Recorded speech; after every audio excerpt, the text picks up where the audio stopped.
This exhibit, A Sense of Place, Abstract Art in Northern Indiana, is an excellent exhibit, both in the breadth of the abstraction shown and in the strength of the individual works, and that they drive home how well the artists of our region really understand abstract art and really deliver an end result that's on a national, international level. And to put that in some perspective, let's think about abstract American art in history, because like much art, if not most art, it didn't begin here. It began in Europe, and it's a turn of the century thing. As the world begins to change and artists began to want to do something more than replicate what they're seeing in nature, wouldn't there be a higher calling? And could they not deliver on that? And of course, several European artists did, with Cubism and a variety of the isms that came out at that time, including Impressionism, for that matter, looking at the world in a different way. Okay, now in America, it's first going to be shown on the coast, in this case, New York City. You're going to have a 1912 show, the Armory show, and in fact, people are going to learn, wow, what is this shocking kind of art that's being done that doesn't look like a thing in nature? It doesn't look like a place in nature. In fact, maybe it's a place inside someone's head or heart, okay? Can we get used to that? Well, actually, not right off the bat. And that's sort of challenge number one. How are we going to get used to that? Now, challenge number two, it takes more time to evolve. Challenge number two is not just about how the public's going to react to this. It's how the public is going to be led to believe that abstract art that is so progressive and is so important in the 20th century, because we in America think we're the most important thing in the 20th century. So that can only happen in New York City.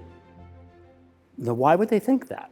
Well, they think that because that's where it first made a debut. They think that's because that's where the best gallery system was. That's where, short of Paris, that was the center of the art world even before the two wars, certainly cemented after World War I and World War II.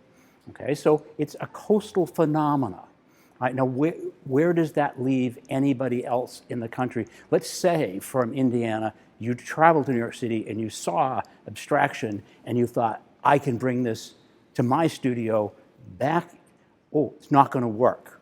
It's not going to work early on, because we're not going to think that you have the gravitas, the sheer capability to grasp this both artistically, meaning in the handling of, and intellectually. Okay, so we're going to write that off. Okay, now today, here we are with this gorgeous work around it. It's as good as anything that appeared in the 1912 Armory show. It's as inventive, it's as powerful. Okay, so what has changed? Well, let's go back now to the end of World War II. What's changed is the end of World War II brought the GI Bill. And the GI Bill enabled every state college in the beginning to have people come and study after they got out of the war. The GI Bill would pay for that. And what did many of those individuals want? They'd just been in the war. A lot of them don't want to sit in a classroom and learn math or English, maybe literature. They'd been broadened by their European travels, even if it was a war. And certainly art was a big thing. Now, think, the war was so emotional. You're back in the States, it's over. You've been through nothing like that in your life.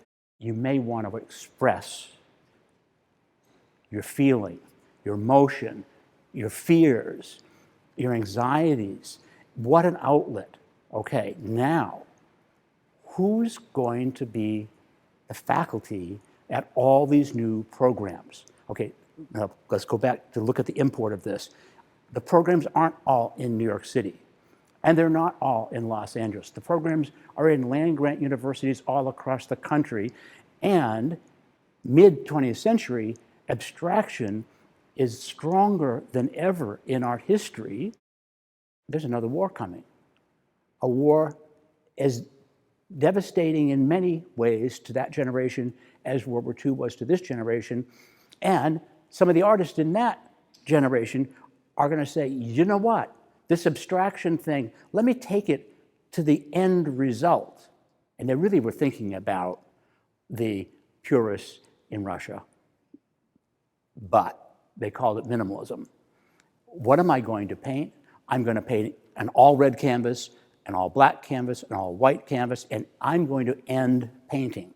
The truth is, though, that doesn't set well with all the other artists who've been trained in all the other states to make good art, to make great art. David Smith, down the road from Decatur, most famous sculptor of his generation. So you can make it anywhere. This exhibit proves that you can make it anywhere. The evolution of the art schools is the means that it could happen, because this is now, not only is it in every state, making all states equal, honestly, and it's also within everybody's reach, and it also has a public. So there, I hate to bring the word up, but there's a marketplace. So the public can not only appreciate it, but they can actually buy something. You can sell a show out, you can make a living, and you can move on. And the schools are the mechanics for it, and marketing are the mechanics for the financial side of that.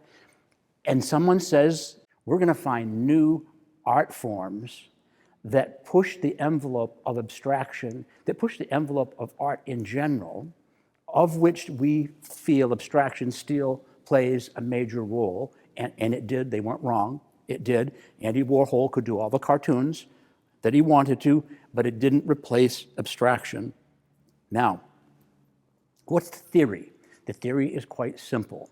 If I'm going to paint a barn with a sky and a little forest behind, whatever, I'm arranging color and line, okay, to assemble a mood, to send you some signals. Your retina will pick them up, your brain will interpret what your retina sees, and you'll have a reaction. I'm going to go back to 1901 and do some reading. 1901, a British guy says, significant form, that's what that is. I have that dark line that's the forest, that's a dark line. The red barn is a red barn. The little silver mailbox out front is a little silver mailbox. You know, those are all things that we've constructed, but the problem is that's all good art is unified by those lines, those colors, and those shapes, not by what I'm showing you. So what I'm showing you, the public turns around and says, oh, I love that red barn, and I love that Indian landscape, and I love that beautiful semi-cloudy sky. No,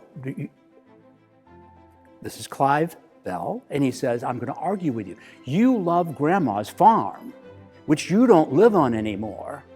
So let's get the nostalgia out of the way.